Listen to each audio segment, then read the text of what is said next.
After you've finished weaving, it's time to decide how you want to finish the top of your basketry portion of the project.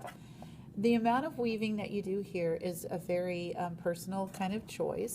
You basically want it to relate to the bottom of your pot, the ceramic part, as well as be able to leave enough of an end to finish it. So at a minimum, you're going to need about, and again, here's that word, approximately an inch and a half or so, or 2 inches of reed left above where you stop weaving so that you can weave the ends in to finish it off.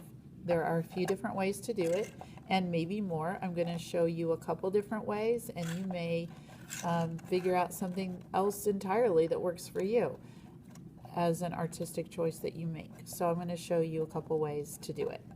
The first step for any method that you choose is to straighten these spokes up and push your weaving down so that everything looks even around the edge.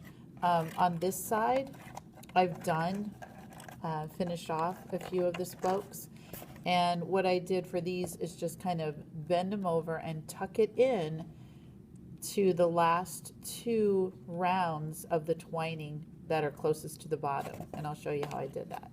So these, I just kind of pulled them up straight and literally just reached down in here, pulled back a couple of pieces, and then stuck them in. This isn't working real well for me this morning, but I think you get the idea.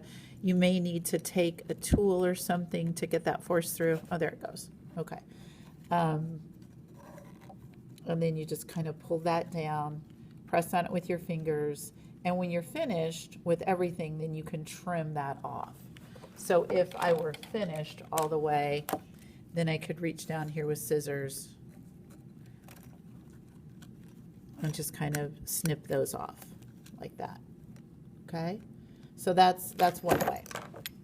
Another way, which is, you know, a little bit different kind of decoration, is to bend these over and maybe estimate that you're going to need to bend it and then have enough that it can go through the spoke hole on the next one. So I'm going to say about to here. That's how much you would need. But to do this one, and you've probably seen this technique on the top of baskets that you might have laying around your house somewhere, you would just simply stick that through the twining on the other, oops, I'm sorry, the twining on the other side, like that, and then you have this little arch across the top. So see how that went? This one went across and down the other one, and then its friend, I'm going to do the same thing to it. Push that through that area and pull it down. And then you have kind of that little arch across the top.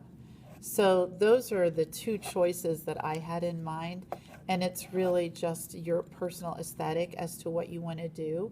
So you can bend them and stick them through the next opening, or you can pull them down and put them through the bottom two twines that go around next to the edge of your ceramic piece. Okay?